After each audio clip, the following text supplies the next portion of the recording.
Thus says the Lord, who makes a way through the sea, and a path through the mighty waters. Come and see the works of God. He turned the sea into dry land, and they passed through on foot.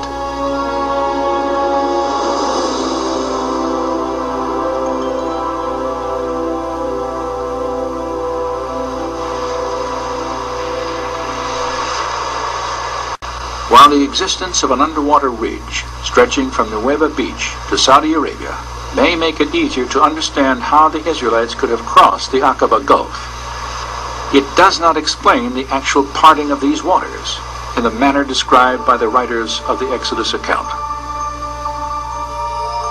Well, if you look at the Red Sea crossing as it's described in the Bible, what you clearly see there is this situation where a wind has come up and has dried out the land for them to cross.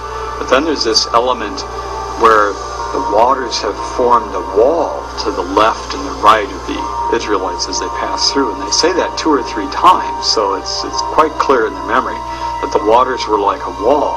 And there's just no naturalistic explanation for something like that.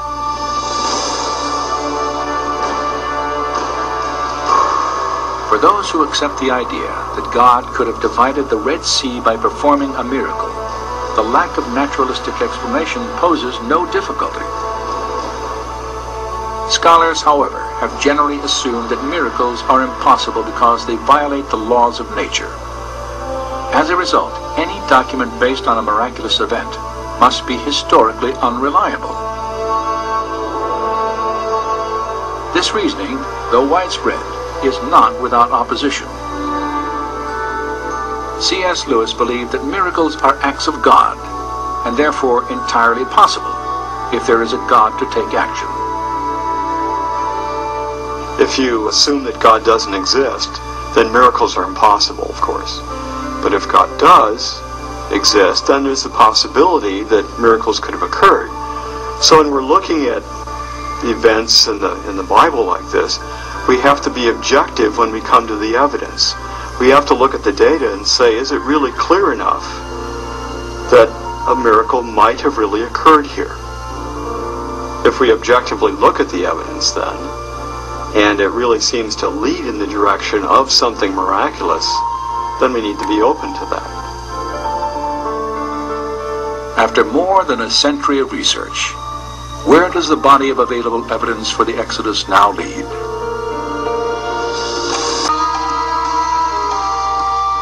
Many archaeologists have attempted to trace the path of Israel's journey to Mount Sinai.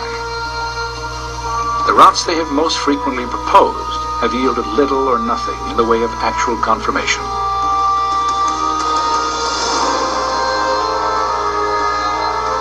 Yet today, another theory for the Israelites' path, far different from traditional ideas, may provide a trail of direct evidence for both a miracle and the historical validity of the Exodus account.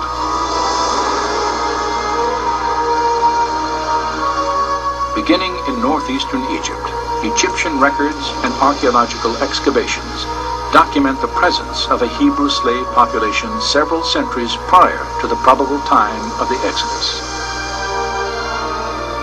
Evidence also shows that the Hebrews later appeared in Canaan, the promised land, after centuries of bondage. Historical documents and possibly archaeological evidence locate the Mountain of God in northwest Arabia, the site of biblical Midian.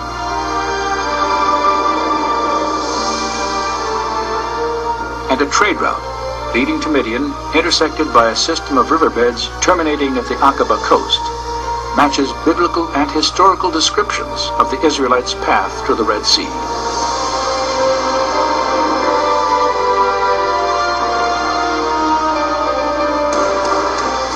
There, in the waters off Nueva Beach, structures resembling 18th dynasty chariot wheels lie embedded in coral on an elevated ridge that connects the Sinai and Arabian peninsulas.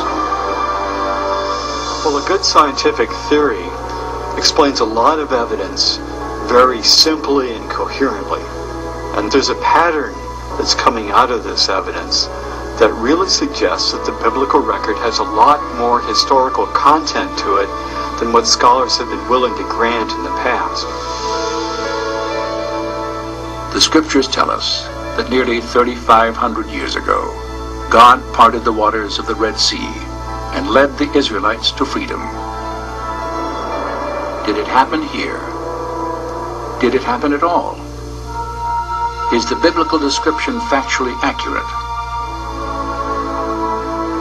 As with any historical investigation, we may never know with absolute certainty.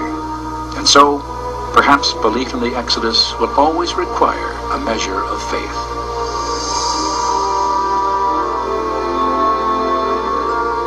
But facts and faith need not conflict, as recent discoveries suggest.